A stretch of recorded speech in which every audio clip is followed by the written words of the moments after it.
Hi, I'm Steven. And I'm Courtney. And this is Cherry Knoll Whiskey Reviews.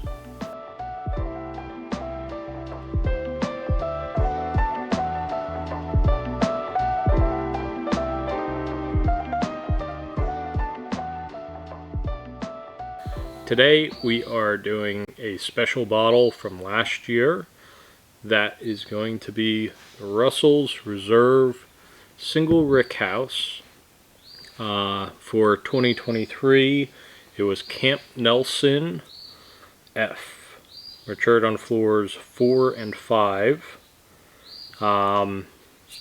So a bunch of other YouTubers have kind of proclaimed this as being the best or one of the best bottles that came out all of last year. Wow. So we'll have to see what your thoughts are on it, because it is going to be 117.6 proof, which is about 18 proof higher than what you typically like. Yep. So I think it's going to be maybe just too spicy for you as far as proof. I guess we will have to see. Maybe this will be the one exception. This is a Russell's product, which is also associated with Wild Turkey. So do we know what's so special about this one? So it is a single Rickhouse. They took it out of a single warehouse off of 2 floors. So floors 4 and 5. Was it at a camp? No, that's just the name of the warehouse. The Rickhouse. I gotcha. So essentially, Wild Turkey and Russell Reserve products are one and the same. Same distillery, same warehouses, etc. Right. And yeah, I mean, I've really enjoyed a lot of other Wild Turkey products. Yep. Their Master's Keeps are really good. Their 101 is hard to beat just as far as a value bourbon that's at a good proof point and still really affordable. Speaking of, do you know how much you got this one for? Around about? I think I got it for $250, which is MSRP. Oh, I thought you were gonna say like 80. No, this is one of their super limited special bottles. Oh, wow. Yeah. I was expecting 80 to 100. No, Wild Turkey has their special releases somewhat high.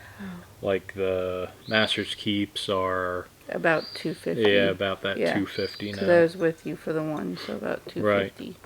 So I think the Russell's 13, the single Rickhouses, and the Master's Keeps are right in that same price point. And then you've got the Master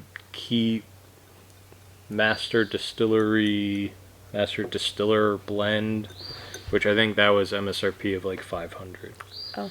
So that one really bumped up even further. Yeah. So, have you put your nose to it yet? I have. It's very alcohol forward. Right. Like, that's all I get a whiff of is just straight up alcohol. So sitting at that high proof, and then it being the neck pour first crack of this bottle, it's started out, my first sip as well was a lot of ethanol, but my second sip that I just took, I started to get deep, rich, sweet flavors. I'm getting a lot of caramel. Dark caramel. Yeah, really dark caramel. Yes. Yep. Once I get past the ethanol scent of it, I get a really deep caramel scent. Like cocoa powder, deep, dark. Got a tractor going by.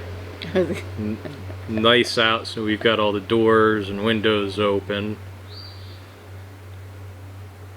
See, I only get the caramel.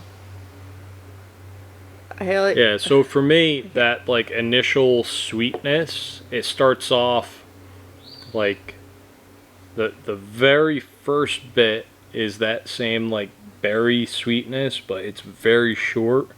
Then it goes into a super dark, rich caramel, leading into that, or ending in that like dark cocoa flavor.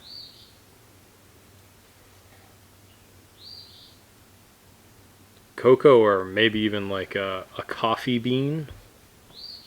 I was gonna say maple syrup. Yeah, a really dark maple syrup, kind of in the middle. Yeah.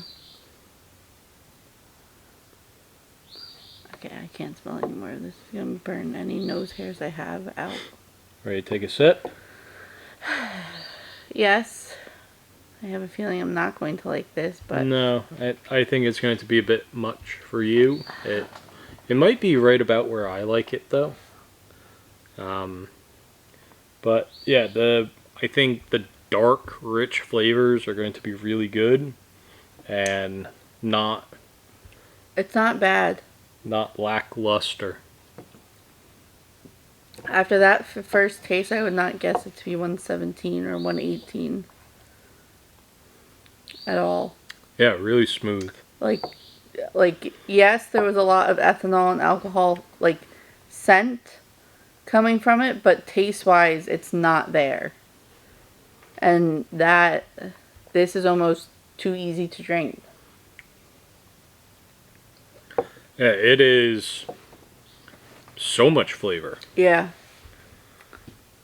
Like, there are light sweet notes, dark sweet notes, almost a little bit of nuttiness in there. Yeah, but it's good. Yeah, like, it's really it's good. a weird combination, but it works out very... Like, this is really good.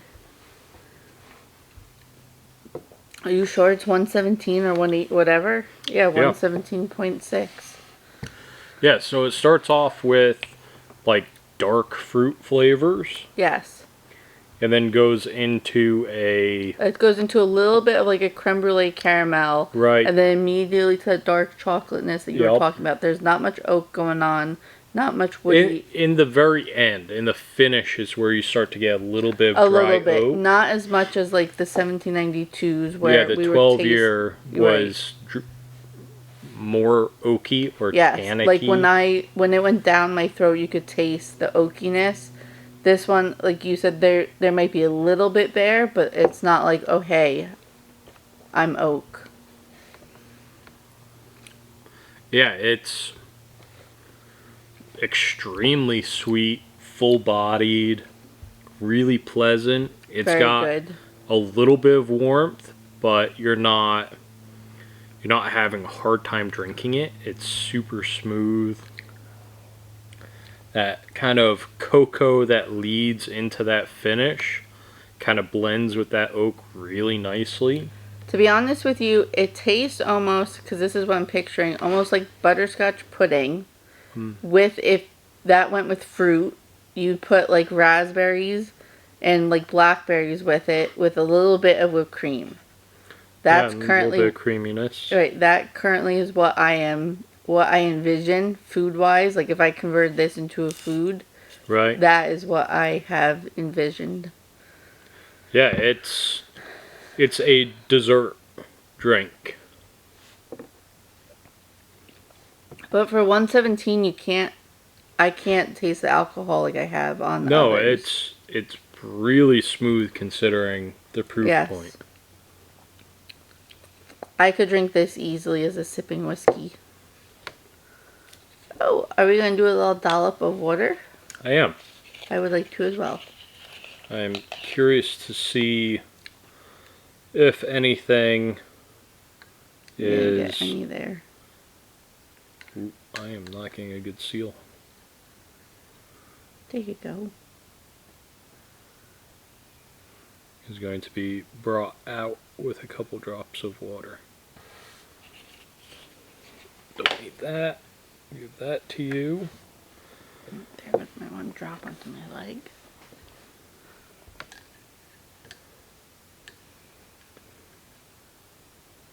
I feel like on the nose it brought out a little bit more of a fruit and earthiness. So it kind of got rid of... When you say earthiness, do you mean like, we talking grass earthiness, or what are we talking about? Like earthiness. Like soil and mushroom earthiness. Who wants to be drinking soil and mushroom? It doesn't... It's not dirt, but it's just that reminiscent... Okay, you eating dirt on your free time? Oh. Yeah. I don't like it with water. I like it by itself. Yeah, it brought out a ton more of the oak in the front palate. Yeah. But it did lighten up the caramel in the mid palate. Yes. So if you can get past that kind of harsh oak on the front of your tongue, the creme brulee caramel kind of lightened up and sweetened up.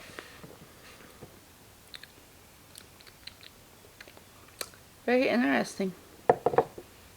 I don't know if it's worth $250. I mean, like, it's a good bottle. I don't know if it was worth $250, but it's good. It's really good. Yeah. Probably in my top of 2023 bottles that came out. Oh. I thought you were going to say overall top 10. I mean, we have not tried the George T. Stagg from 23 that we have, which that could top this. I don't think so.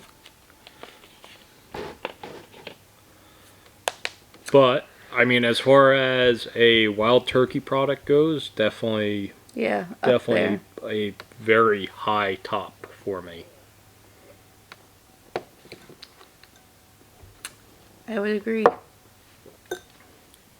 I would say if you could find a pour, or you know someone to get a pour of it, I would probably go out of my way to get a pour of it. But like you were saying, at the price point, it's really up there. So it's got to be something special. It's definitely not just a daily drinker at that price point. Right. It's a special occasion only. Yeah. Which is a shame because it's really drinkable and extremely pleasant. I agree. Well, with that unfortunate note, thanks for watching. Make sure to like, comment, subscribe. Catch you on the next one. Toodaloo!